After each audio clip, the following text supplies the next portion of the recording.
everyone. All right. So today's episode is going to be addressing a very common question that I get.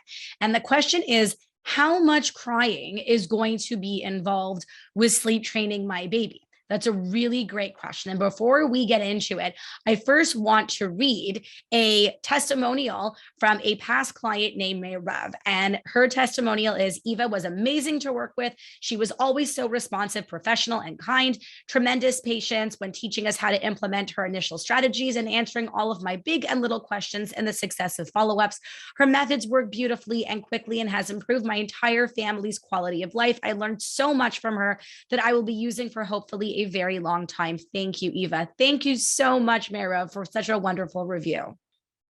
All right, the question at hand. Let's talk about crying.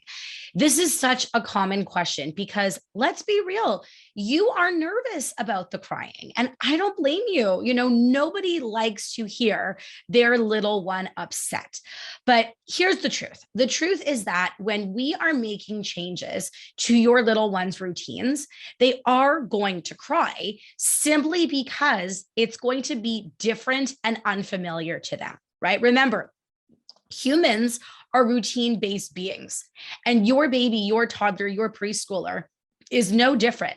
And so when they are used to being fed or rocked or held, or they're used to you lying down next to them until they fall asleep, and we change something up on them, they're not going to be happy about it. They are going to push back on that because it is different, no other reason.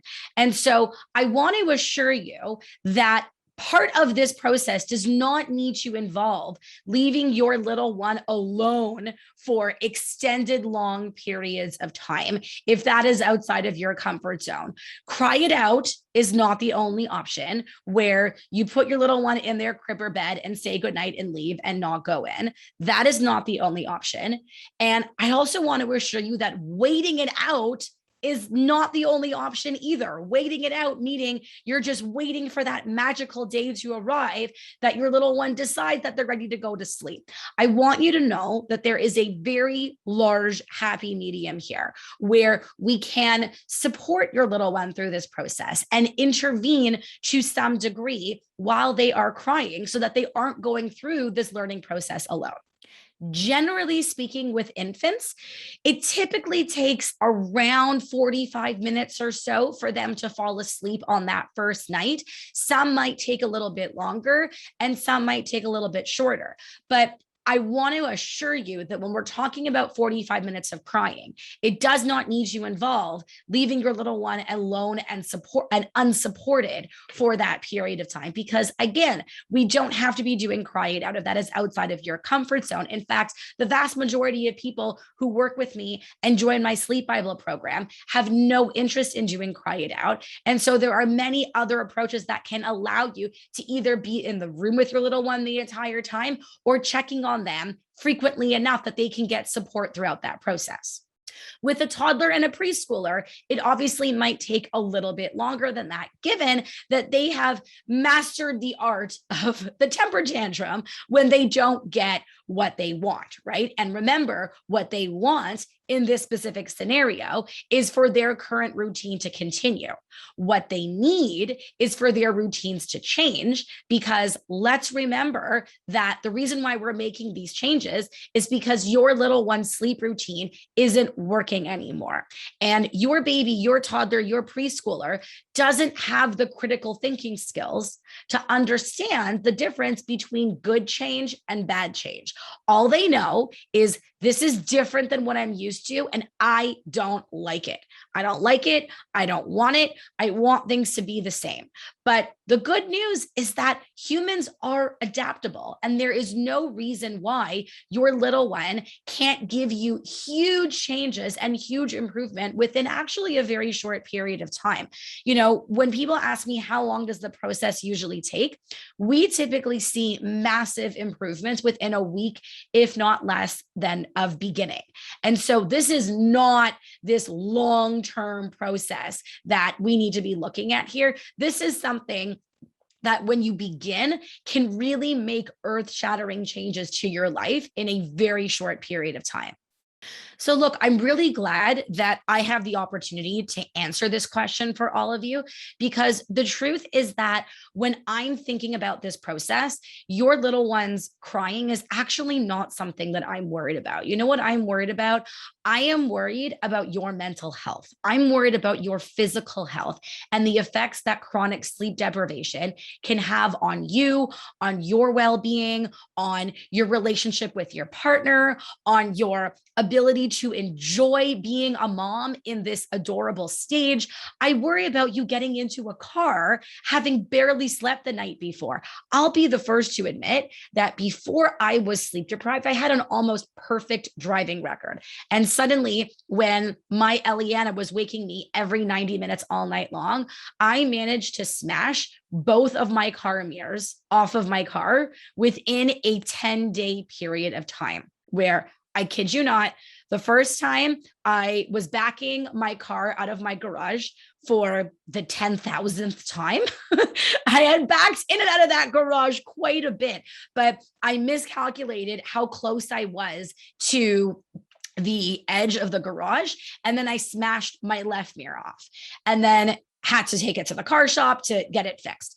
10 days later, I found myself back at the car shop at the car mechanic, because when I was driving home with my 2-year-old in the back seat, I had picked her up from nursery school and was driving home. I miscalculated how close I was. I was on my street and I miscalculated how close I was to the mail truck that was parked on the side of my street. And so I smashed my right side mirror off. Thankfully, I left his car mirror intact.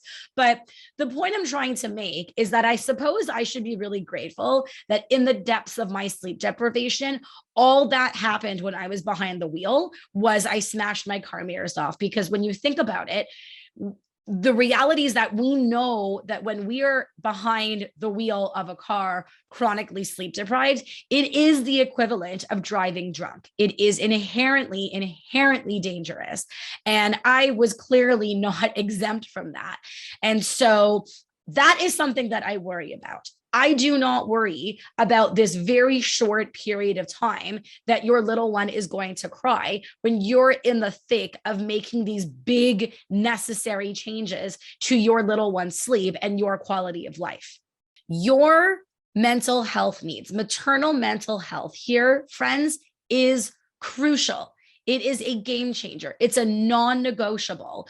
We know from so much evidence-based research out there that when mom is happy and well rested and thriving, that the baby, the children benefit hugely from that.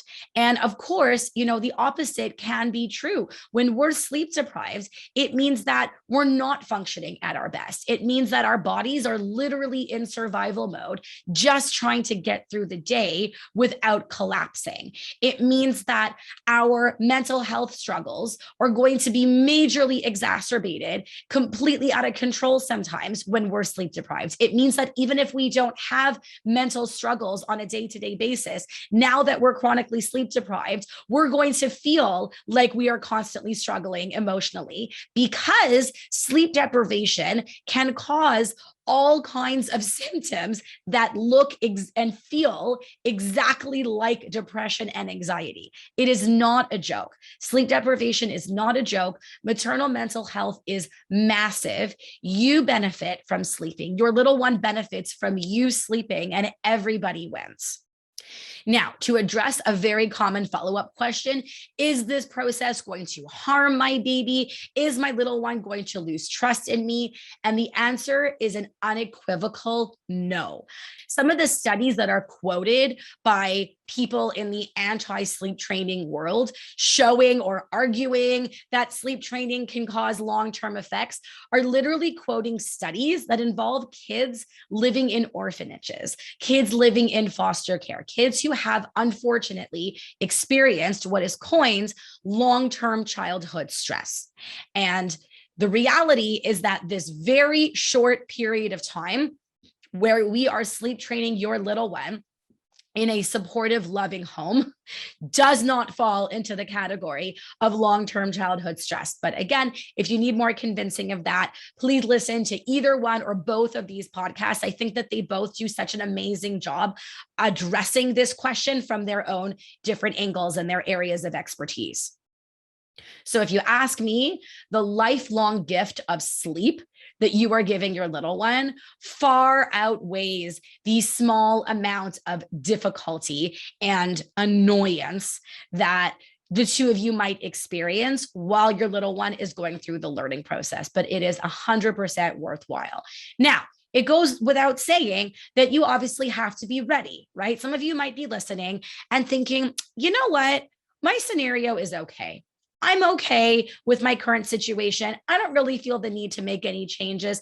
Yeah, I feed my baby to sleep, but it takes me 5 minutes and she only wakes up once a night and it's really no problem. And I want to assure you that if it's not a problem, then it's not a problem. You don't have to intervene and make changes if you don't want to. This is obviously geared towards people who want to make changes, who are not happy with their situation, who think that they are stuck because the thought of having their baby cry just feels so debilitating. And I want you to know that I see you, I hear you. It's not easy listening to our little ones cry, but if you take everything that we just talked about into account, the pros absolutely outweigh the cons.